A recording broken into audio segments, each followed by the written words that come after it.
before that, let's look at page 4 of the Standard. Bleak prospects for exam cheats as CS tightens Matiang'i's rules.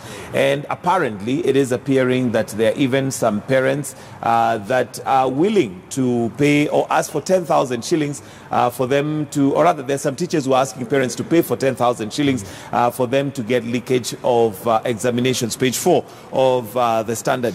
Now, the CS of course coming out to, say that they are not asleep and this is not going to happen. Let's start with you, James.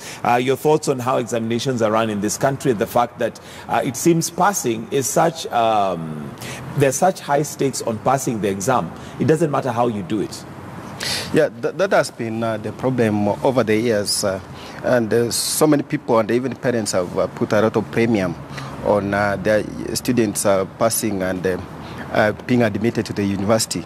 But I think it's a time now the government should start maybe making even mid-level colleges and TVETs to be a transition so that people should not be looking at only just going to the university. I mean, everybody should work hard to go to the university, but if you don't make it, then there has to be some mid-level colleges where you can just go and pursue some colleges which can also allow you to join the job market or even to transit even to university.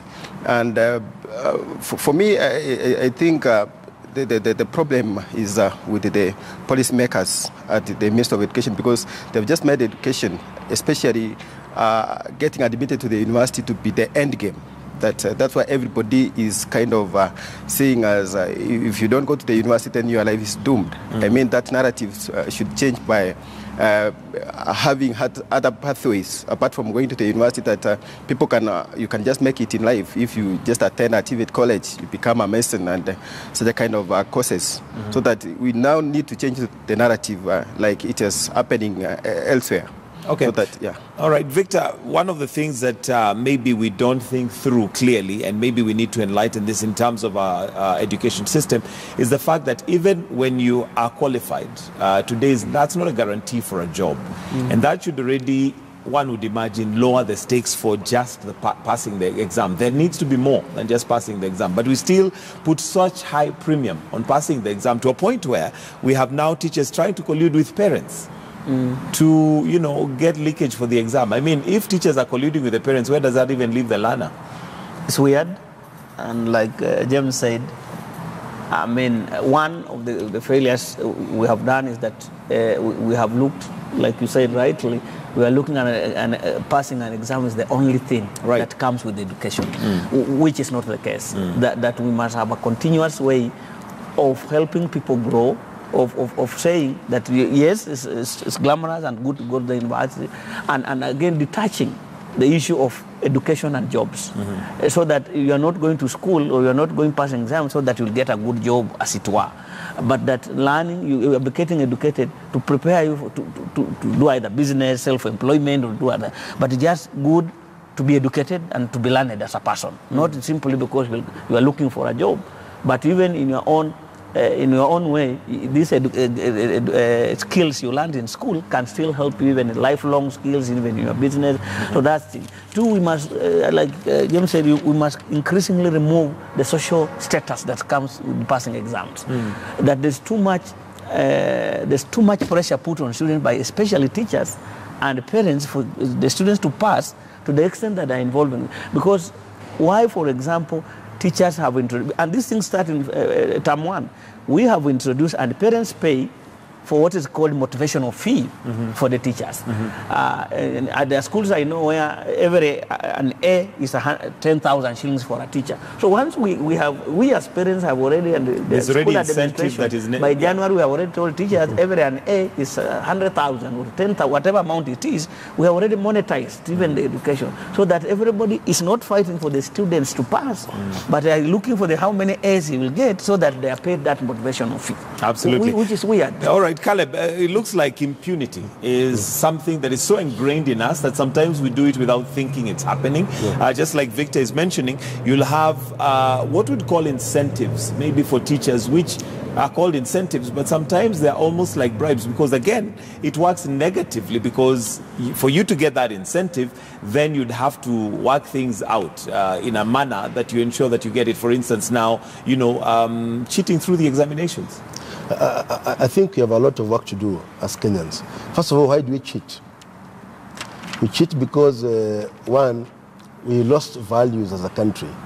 When you have no value system, you can cheat. It's easy. I mean, the child will ask yourself, why should I work hard when an MP can easily get bribed and be a leader? Why should I work hard when a civil servant can do something with paperwork and get 10 million shillings in their account? So we lost our values.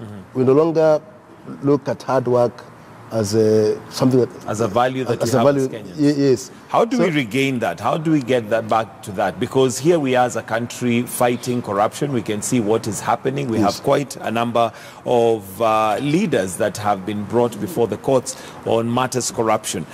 But is that going to be the solution? In my view, it has to start in two places. It has to start in two places. In the home, the parents, modern parents, have to go back to the drawing boards, probably to do what our parents did, teaching us that hard work pays. And then two, our religious institutions have to help us here, because they have some influence in terms of faith of our people, that hard work pays. Then number three, if we go the way we are going, assuming it's genuine, where the DPP is pushing people to be punished, if you punish corruption and make it very painful to be corrupt, the public can start regaining ground that we've lost. All right, James, what are your thoughts on how we can fight this impunity that we have in the country? Because it seems to have seeped into every sector. I think I can just echo what Kareba said. We need to make impunity to pay. I mean, those who have been involved in all those evils, we're just talking about corruption and such. We must make it be very expensive, to be very painful for the offenders, so that at least those who are just coming up can learn from such a kind of an experience. And even the government needs to even walk a step further, because as much as we are just fighting the past corruption, I mean, nothing is being done on the new corruption. For instance, they need to have a change the mentality of the civil service. I mean, civil servants are recruited every day because everybody wants to be a civil servant, because that is the only easy way maybe to be rich. So I think we need to change the value system of the civil service, and maybe make it, try to change the perception of the people that when you just enter the civil service, it's not a ground for you to go and make money. It's a ground to go for you to make a change in the lives of the people. Because nowadays, most people are just fighting to go back to the civil service because there is a lot of money going around. So I think we need to kind of change the way the civil service is working, and ensure that the people who have been recruited to serve in the civil service are doing the right thing. All right. Because like in the private sector, you don't experience much of such a kind of corruption because the systems are very tight.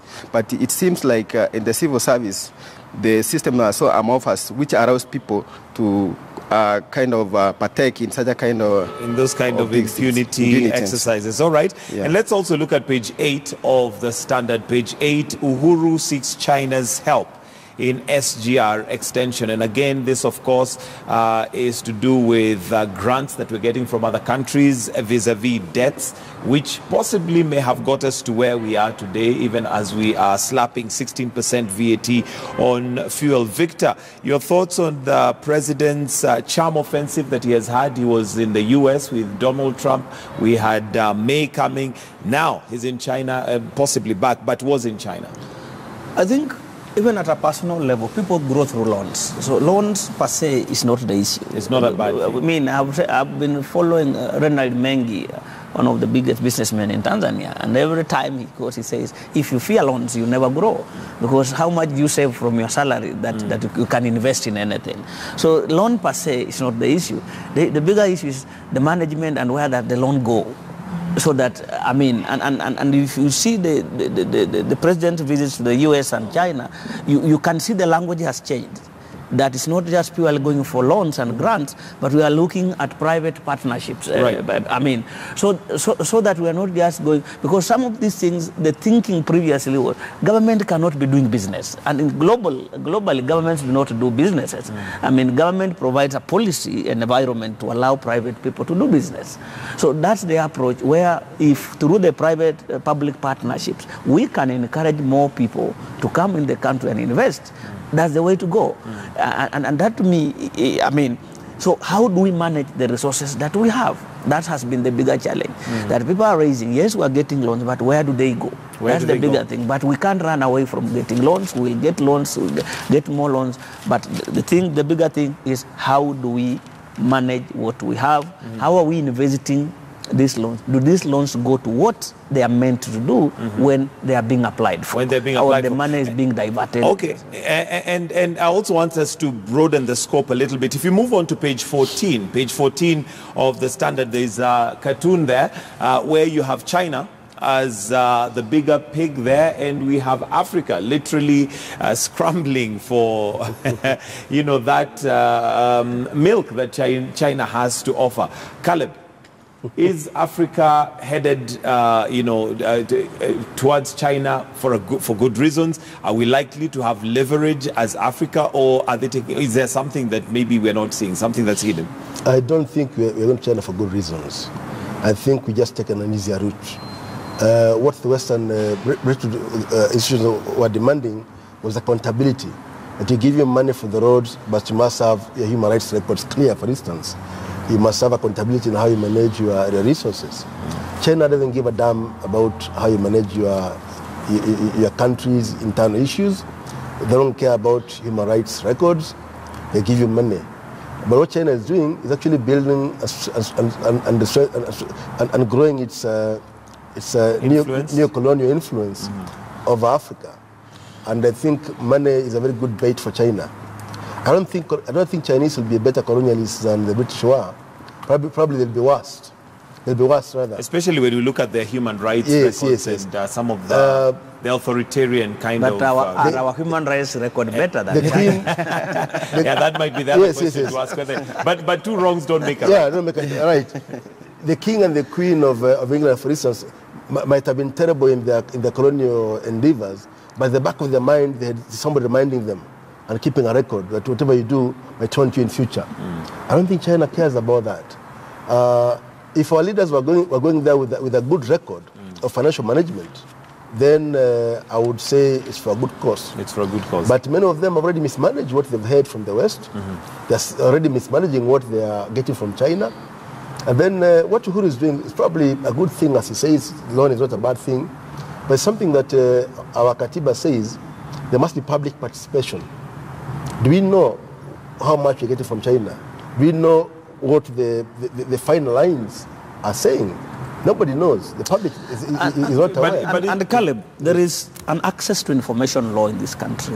How many times have we journalists or Kenyans used the access to information law to demand for this information? I've not caught. What I'm saying is, and you heard Kibwana earlier in the day, the law is very clear that before you do ABCD, the public must participate in making that decision. So before we go to China, we must have had public, even the media must have been included in we want to borrow this amount of money for SGR. But did the media ask? No, it's not about the media asking. It's about the government breaking its law. But I think even that one, it starts in Parliament. If the government breaks the law, we can't excuse that. Okay. Of course, the media must demand. Let me hear from... But we must respect the law. Yes, James? Yeah, I think the problem starts with Parliament, because even what the government is borrowing, there's a strategy paper on debt management.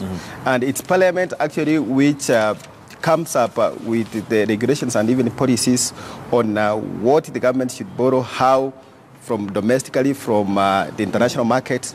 So the whole problem, as much as sometimes MPs complain about how the government is accumulating the debt, it is they're the ones who have the opportunity to lean on the government on its borrowing, because everything emanates from Parliament. The budget is made in Parliament. Unlike in the past when the executive had the monopoly of making the budget, the Constitution of 2010 changed the way the budget is being made. So the problem, according to me, emanates in Parliament. Okay. It's the parliamentarians. And maybe you have a point there. If we look at page 6 of the Standard, we were duped to increase taxes on fuel in 2013, says an MP who was in office in 2013, that's Kanini Kega. And these are the people who we've put in place to represent us. And actually, when we talk about public participation, these are the people who represent, because we can't all go. You know. And actually, even when they're just making the budget, there's a moment when even the members of the public are supposed to go and give their views. But when they just call for such a kind of meetings, nobody goes, because it happens in KICC. I normally attend such a kind of meetings. When members of the public are called in to give their views, they don't go. But later, when those policies have been made, that's the time they start complaining. There is avenues for... The question is, how are they called? It's just put in paper. Let me tell you. You know, just simply put it in a newspaper, then an ad, but then you have to use the radio, you have to use all the mechanisms. You have local radio stations, you have the Kamemes and the Mulembes of this world, where governors, I've worked with governors before, where governors call Wananchi through radio, let's say Kass FM or Maisha FM, people attend. Vernacular stations. They come with their thousands. So when you simply place an advert in the print media, I know a few people will read. But Caleb, are we being honest when we say that even if you put an announcement, people will come up? Is the civil education in Kenya that good to a point where even when they come, they fully understand what they're coming to do? As I'm saying, I think our MPs are simply conmen. we avoid in indulging in proper civic education deliberately, so that it fails. Then you blame Wananchi for failing. These guys can't tell us that they were duped. Who duped them? But I think even the most important thing is, even if there is that public participation, again, the executive more or less, I mean, they already have a format of what they want. So you can just give your views. It's called public participation, but at the end game is the government, they already want what they want. Yeah, it doesn't have much. What I feel is that Kenyans, we are living a very pretentious life. We are not sincere and honest to ourselves. We lament, but we do nothing.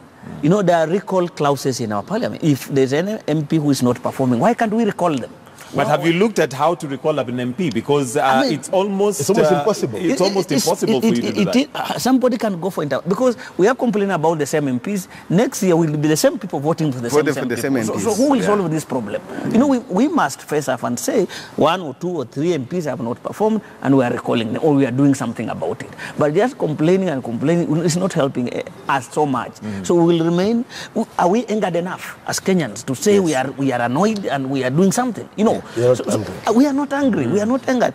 The arrest of Bob Wine, just one MP, you could see the youth in Uganda waking and saying, no. That's not going to happen. But is it here, when people call for even a proper demonstration, I mean, people will say, we will be on our Twitter and Facebook and complaining, and we never participate. So we must get angry. Luckily for Uganda, they're not as tribal as we are. Because today, if Mike was arrested, you go to the street, then people ask you, which tribe is he from? I mean, big challenges. I mean, it's our people, it's an attack on our people. All right. We must be angered so that we solve it. But I think we do, as members of the Fourth Estate, we do have a huge responsibility to ensure that the citizenry is educated, especially civil education, and understand fully the question of public participation. Because I was in Makueni County, and one of the things that they've managed to do, and I'm not holding brief for Makueni County, but one of the things that they've managed to do effectively is the question of public participation. The projects that the government, the local government is working on does not come from the county government. It comes from the people coming upwards, which is something that needs to do. But anyway, moving on now to the Daily Nation, where the headline is 10,000 fund to leak exam papers. This is what we're talking about. And again, impunity with rogue teachers and parents already fundraising to buy good scores,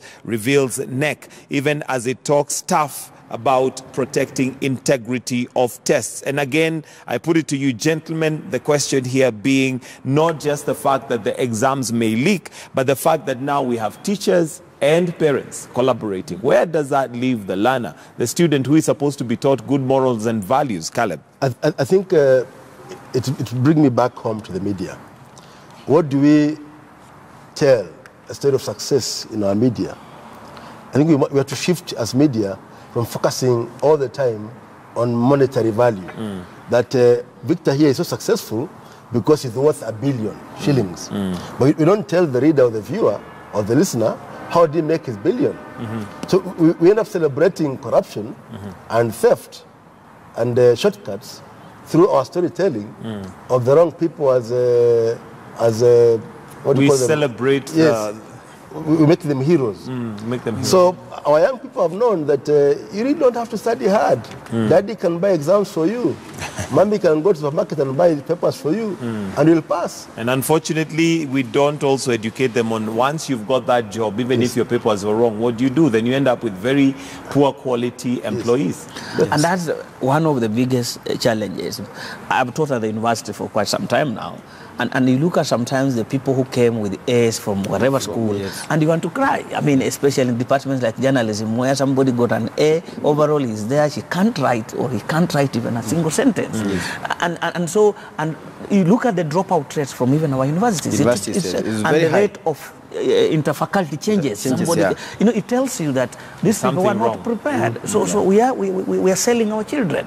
It's not helping. We are just punishing those guys. The rate of even completion at the university is now not 4 years anymore. It's 6, 7 years. Guys are just repeating, which is a huge cost to the parent when you are paying for 7 years instead of 4. You are punishing when a student has to change courses 2, 3 times in a course.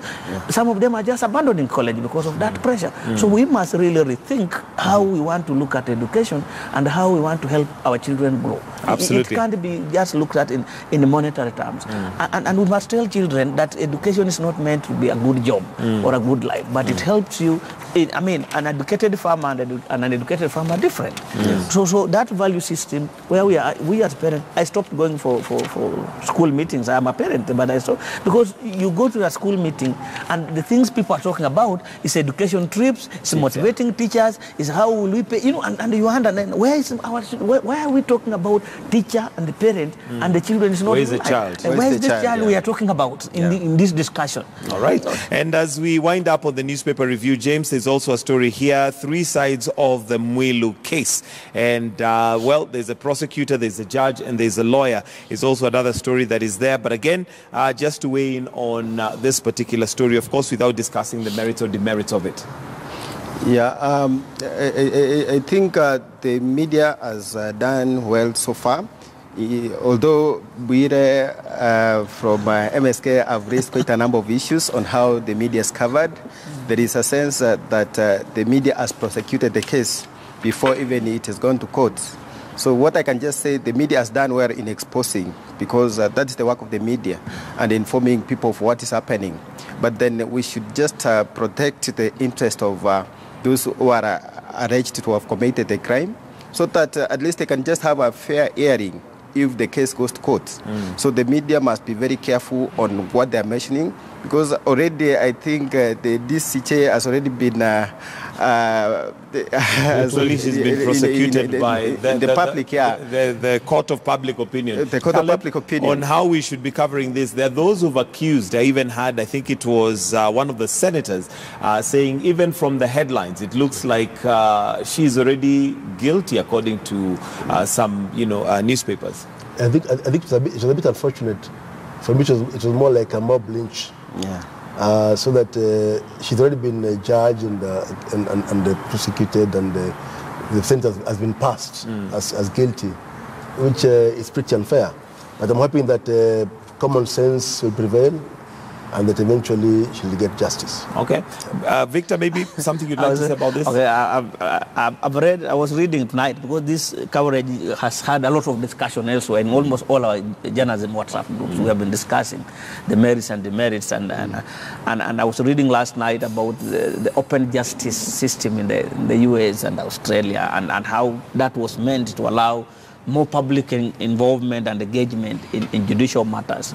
But what I was reading was that under the sub-judice role, that you can't go so much into the substance of a matter.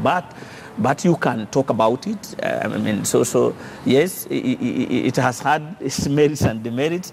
But I think in this case, and I've seen, looking at the nation going forward, it has been improving gradually, like to balance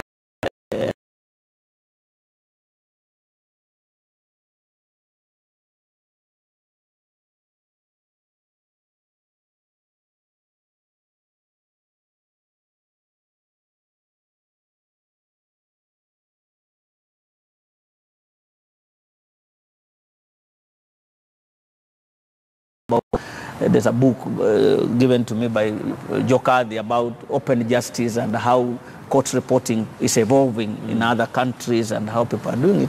I find there's hope. There's hope. All right. Gentlemen, we're going to take a short break and we come back with the newsroom. And a quick reminder of our question this morning that we'd like to interact with you, and that's where we're going to start from, is do you think the media is doing enough in highlighting the cost of living triggered by the fuel crisis? Do you think that the media is doing enough by in highlighting the high cost of living triggered by the fuel crisis? That's where we're going to start off from with your responses. Remember, the hashtag is Morning Express KTN. If you'd like to tweet, it's at KTN News, or you can tweet directly, and that's at Michael G. Gitonga. For now, we're going to take a short break. When we come back, it's time for the newsroom. Remember, you're welcome to participate in this conversation. And as we take that break, we will just take a look at the traffic, and I believe that's on Kenyatta Avenue, and see how the traffic is flowing as we take that break. We will be right back.